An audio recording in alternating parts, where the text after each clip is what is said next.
Good morning प्यारे बच्चों। आज हम आपकी पुस्तक आरोह का दूसरा पाठ काव्यखंड से मीराबाई के पद करेंगे। तो बेटा, जैसे आप लोगों ने सूरदास को पढ़ा है पहले, वो कृष्ण जी के अनन्य भक्त माने जाते हैं और मीराबाई भी कृष्ण जी की अनन्य भक्त हैं। सूरदास के बाद अगर किसी का इतना ज़्यादा कृष्ण भक्ति में ध्यान देखा गया है तो वो मीराबाई जी ही हैं। देखिए, मीराबाई का जन्म 1498 ईस्वी कुड़की मारवाड़ में हुआ था और इनके पिता जो थे वो राठौर रतन सिंह जी थे। उनकी ये इकलौती बेटी थी, तो ज़्यादा पढ़ी लिखी तो नहीं, क्योंकि उस समय का जो हमारा समाज था वो नहीं पढ़ाता था लड़कियों को, तो ये ज़्यादा पढ़ी लिखी नहीं थी और बचपन से ही इनका कृष्ण भक्ति में बहुत ध्यान था। इनके पिता ने इनका विवाह छोटी सी उम्र में ही महाराणा सांगा के कुंवर, यानी जो महाराणा सांगा के पुत्र भोजराज थे, उनसे कर दिया। लेकिन जल्दी ही 8-10 सालों के बाद ही ये विधवा हो गई। भोजराज का निधन हो गया तो इनका मन फिर समाज में, राजमहल में कहीं नहीं लगा। इन्हें वो सारी चीज़ें बहुत बुरी लगती थी, क्योंकि इनका पूरा का पूरा ध्यान कृष्ण में बसा हुआ था। इन्होंने कृष्ण जी को ही अपना पति स्वीकार कर लिया और दिन रात उन्हीं के ध्यान में, उन्हीं की यादों में खोई रहती। तो इनकी रचनाएं जो हैं वो नरसिंह जी का मायरा, राग गोविंद, राग सोरठा आदि में मिलती हैं इनकी रचनाएं। जो भी इन्होंने गाया वो रचना बन गई इनकी, क्योंकि ये प्रेम, कृष्ण प्रेम में इतनी मस्त हो जाती थी कि इन्हें किसी का ध्यान नहीं रहता था। ये मंदिरों में बैठ बैठ के जाके अपना भजन करती रहती, साधु संतों के साथ नाचती रहती। ये बात देख के इनका देवर जो है उसने एक बार इनके लिए विष का प्याला भी भेज दिया, जहर मतलब विष भेजा, और उसे भी ये कृष्णा कृष्णा कहते कहते खुशी से पी गई और इनका कुछ नहीं बिगड़ा। तो कहने का अर्थ ये है कि कृष्ण के प्रेम में ये ऐसी दीवानी हो गई थी कि इन्हें और कुछ नहीं सूझता था सिवाय कृष्ण जी के। तो ये मंदिरों में बैठ बैठ के साधुओं के साथ गाती बजाती नाचती। इस चीज़ से इनके जो ससुराल वाले थे वो काफ़ी खफा थे। बेटे, आज भी अगर कोई किसी के परिवार की बहू अगर ऐसे साधु संतों के साथ जाके नाचे तो उस समय की तो बात ही अलग थी। आज भी लोग पसंद नहीं करेंगे इस चीज़ को। तो लेकिन इनका बस नहीं चल रहा था अपने ऊपर, क्योंकि ये कृष्ण जी के प्रेम में इस तरह खो चुकी थी कि इन्हें लगता था कि बस मेरे तो गिरधर गोपाल, दूसरा ना कोई। तो उस प्रेम में ये सब कुछ छोड़ छाड़ के निकल जाती हैं। भाषा इनकी ब्रज राजस्थानी मिश्रित लोक भाषा है। तो गीति शैली में लिखी है, कांता भाव की माधुर्यपूर्ण भक्ति है। यानी सूरदास जी ने तो, सूरदास, रसखान, इन्होंने तो कृष्ण जी के हर पहलू को उभारा है। बचपन का भी बहुत अच्छा वर्णन किया है सूरदास ने, माँ का वात्सल्य दिखाया है, रसखान जी ने भी ऐसे ही दिखाया है। लेकिन जो मीराबाई थी, इन्होंने सिर्फ माधुर्य भाव के, यानी जिसमें मिलन दिखाया जाता है नायक नायिकाओं का, या इसमें कहें तो हम मीराबाई अपने आप को उनकी पत्नी मानती हैं कृष्ण जी की, तो ये उनसे मतलब माधुर्य गुण के कविताएं इन्होंने रची हैं, पद अपने गाए हैं। तो वही बताया गया है आपके इन पदों में भी। देखिए, पहला पद है, क्या कहती है मीराबाई? मेरे तो गिरधर गोपाल दूसरो न कोई, जाके सिर मोर मुकुट मेरा पति सोई। क्या कहा? मेरे तो गिरधर गोपाल दूसरो न कोई। सीधी बात है, आराम से समझ में आ रही होगी कि मेरे तो सिर्फ गिरधर गोपाल। गिरधर क्यों कहा? पता है आप लोगों को कृष्ण जी को गिरधर क्यों कहा जाता है? जब एक बार गोकुल गांव में इंद्र देवता ने जानबूझकर बहुत ज्यादा वर्षा की थी कि बाढ़ आ जाए और मैं इस कृष्ण को देखूंगा, ये बना फिरता है भगवान। तब क्या हुआ था कि कृष्ण जी ने मतलब पर्वत को उठा लिया था अपनी छोटी उंगली पर, और सारे ब्रिज के लोग, गोकुल गांव के लोग सब उसके नीचे सुरक्षित बच गए थे मतलब अपने पशुओं के साथ। तो इसलिए उन्हें गिरधर की उपाधि दी गई है। मीराबाई क्या कहती हैं कि मेरे तो गिरधर गोपाल दूसरा न कोई, क्योंकि वो उनके प्रेम में इतनी मस्त हैं कि उन्हें और कोई दिखाई नहीं देता। कहती हैं कि मेरे तो सिर्फ पर्वत को धारण करने वाले श्री कृष्ण जी ही हैं, और कोई नहीं है। जाके सिर मोर मुकुट मेरू पति सोई, जिसके सिर पर मोर मुकुट है वही मेरा पति है। ये उन्हें ही अपना पति मानने लग गई थी।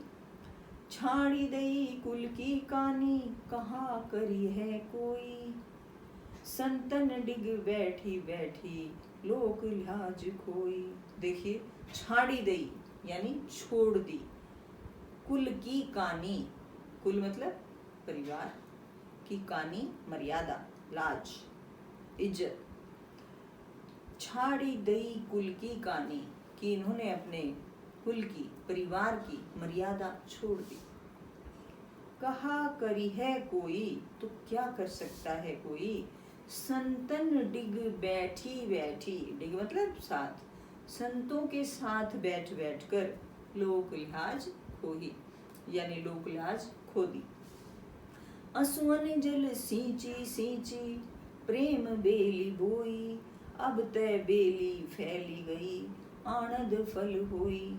क्या कहती है मीराबाई कि मैंने तो श्री कृष्ण जी के प्रेम रूपी बेल को, देखिए प्रेम बेली बोई, मैंने तो प्रेम की बेल बोई है, आंसुअन जल सींची सींची, आंसुओं के जल से सींच कर प्रेम बेली बोई, और ऐसी बेल बोदी थी कि अब तय बेली फैली गई, आनंद फल होई, कि अब तो वो मेरी जो प्रेम रूपी बेल थी वो बहुत फैल भी चुकी है और उस पर आनंद रूपी फल लगने शुरू हो गए हैं।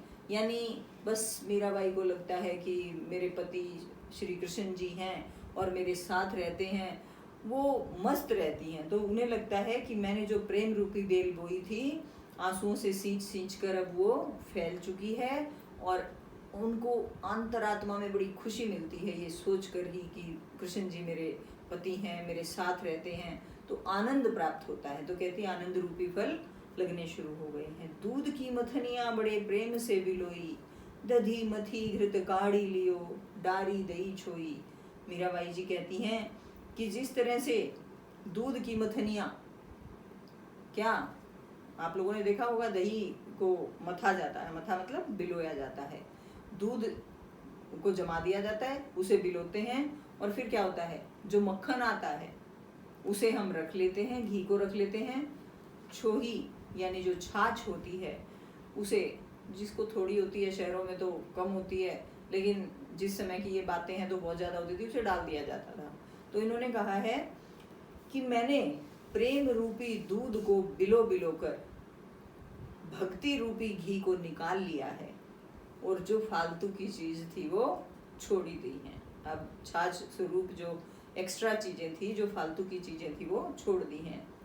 भगत देखी राजी हुई, जगत देखी रोई, दासी मीरा लाल गिरधर, तारो अब मोही।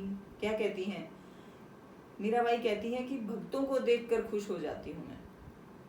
मीराबाई क्या होती है? भक्तों को देखकर खुश हो जाती है। जगत देखी रोई, और जो ये सांसारिक क्रियाक्रम में लगे हुए हैं लोग, जो अपने मतलब दूसरे जो घर के कामकाज हैं उनमें उनका मन नहीं लगता, तो कहती है जगत को देख के रोती हूँ, भक्तों को देख के खुश होती हूँ। दासी मीरा लाल गिरधर, ये तो दासी जो है, ये मीरा जो है, ये तो गिरधर यानी कृष्ण जी की दासी है। तारो अब मोही, अब तो आप ही मुझे इस भव सागर से पार तार सकते हो। सागर किसे कहा है? संसार को कहा है। किसके लिए कहा है कि हे श्री कृष्णा, मैं तो तुम्हारी ही दासी हूँ, अब मुझे आप ही इस भव सागर से पार उतार सकते हैं, यानी ले जा सकते हैं। देखिए एक बार फिर थोड़ा सा, मीराबाई कहती हैं कि मेरे तो सिर्फ गिरधर गोपाल ही हैं, दूसरा कोई नहीं है। जिनके मोर सिर पर मोर मुकुट सजता है वही मेरे पति हैं, और मैंने कुल की मर्यादा को छोड़ दिया है। मैं तो क्या करती है, हमेशा संतों के साथ बैठ बैठ कर गाती बजाती रहती है। तो इसलिए उनके बारे में कहा है कि संतों के साथ बैठ बैठ कर लोक लाज खो दी है, परिवार की मर्यादा खत्म कर दी है। मीराबाई कहती हैं कि मैंने प्रेम की बेल को आंसुओं के जल से सींच सींच कर बोया था, और अब मेरी जो प्रेम की बेल है वो बहुत फैल चुकी है, और उस पर मुझे भक्ति रूपी आनंद के फल प्राप्त हो चुके हैं। मैंने तो अपने प्रेम रूपी दूध को बिलो बिलो कर भक्ति रूपी घी निकाल लिया है, और बाकी की फालतू चीजें फेंक दी हैं। उन्हें किसी की जरूरत नहीं है, क्योंकि वो तो जगत को देख के रोती हैं और भक्तों को देख के खुश होती हैं। तो वो प्रभु से कहती हैं कि हे प्रभु, ये मीरा तो सिर्फ आपकी दासी है, आप ही अभी से इस संसार के बंधनों से मुक्त करा सकते हैं। तो आप लोगों से बेटा पूछा जा सकता है ये पद कहाँ से लिया गया है, तो ये आपकी पुस्तक आरोह भाग 1 में मीराबाई द्वारा रचित पद से लिया गया है। और मीराबाई किसे अपना पति मानती हैं, तो आप बता सकते हो श्री कृष्ण जी को मानती हैं। गिरधर किसके लिए कहा गया है, कृष्ण जी के लिए कहा गया है। मीराबाई ने कैसे लोक लाज छोड़ दी है, क्योंकि वो संतों के साथ बैठी रहती है। ये सभी हो जाएगा। अगले देखिए, पग घुंघरू बांध मीरा नाची, मैं तो मेरे नारायण सु आप ही हो गई साची। लोग कहें मीरा भई बावरी, न्यात कहें कुल नासी। विष का प्याला राणा भेजा, पीवत मीरा हासी। मीरा के प्रभु गिरधर नागर, सहज मिले अविनाशी। देखिए कितनी अच्छी इनकी जो माधुर्य भक्ति है वो देखिए। क्या कहते हैं कि पग घुंघरू, पग मतलब पैरों में, घुंघरू बांध कर मीरा नाचती है।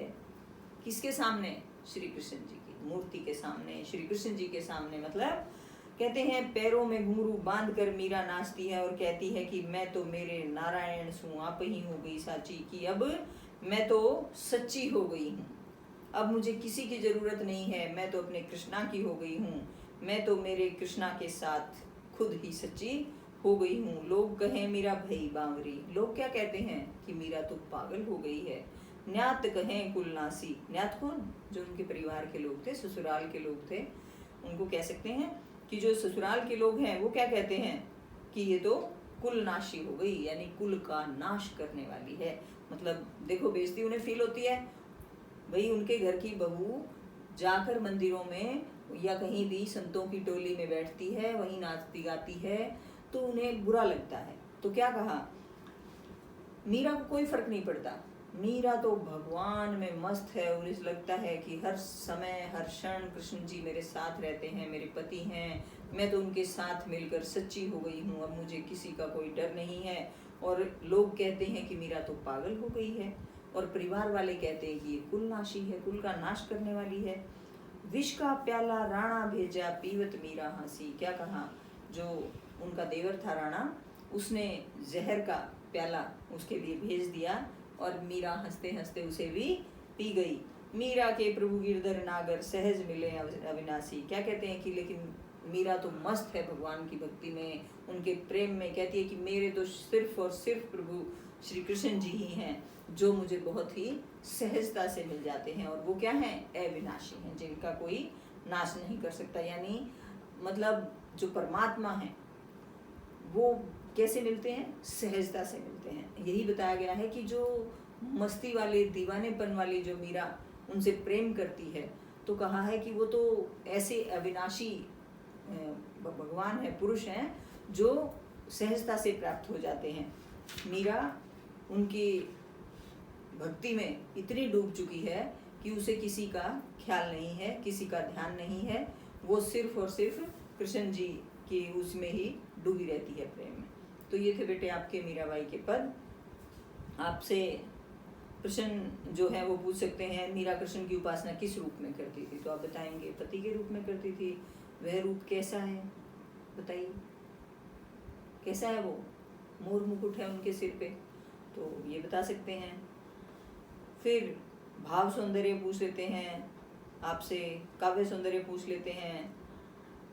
लोग मीरा को बावली क्यों कहते हैं? तो अभी बताया ही था कि विवाहिता होते हुए भी, किसी परिवार की बहू होते हुए भी वो पैरों में घुंघरू बांध के मंदिरों में कृष्ण की मूर्ति के सामने नाचती हैं, साधुओं के साथ बैठी रहती हैं, तो इसलिए उसे बावली कहा। विष का प्याला राणा भेजा, पीवत मीरा हासी, इसमें क्या व्यंग्य छिपा हुआ है? देखिए क्या कहा कि उनके देवर ने उनके लिए जहर का प्याला भेजा और उस पर बिल्कुल भी गौर ना करते हुए मीरा ने हंसते हुए उसे पी लिया। तो इसमें ये व्यंग्य दिखाया है कि वो अविनाशी प्रभु कृष्ण जी की इतनी अनन्य भक्त, अखंड भक्त है, उसका कोई क्या बिगाड़ सकता है। यानी स्वार्थी लोगों का के द्वारा अगर ऐसे सच्चे और भक्त हृदय लोगों के साथ कुछ किया जाता है तो ऐसी मान्यता है कि उनका कोई कुछ नहीं बिगाड़ सकता। तो स्वार्थी लोगों के ऊपर ये कटाक्ष किया गया है, उनके ऊपर व्यंग्य किया गया है कि वो जहर पिलाने के बाद भी मीरा यूं की यूं बच गई, क्योंकि वो कृष्ण की ऐसी दीवानी थी कि उसे कुछ सूझता ही नहीं था। तो यानी कि जहर ने भी उनके ऊपर कोई असर नहीं डाला। मीरा जगत को देखकर क्यों रोती है? तो बता सकते हैं कि मीरा का मन सामाजिक कामों में और घर गृहस्थी में नहीं लगता था, तो वो क्या करती हैं, जगत को देख के रोती हैं। और अगर भक्त दिख जाते हैं कहीं, कृष्ण के भक्त दिखते हैं, गाते हुए नाचते हुए दिखते हैं, तो वो बड़ी खुश हो जाती है। तो यही बात आप बता सकते हैं। ये था आपका मीराबाई के पद। धन्यवाद बेटा।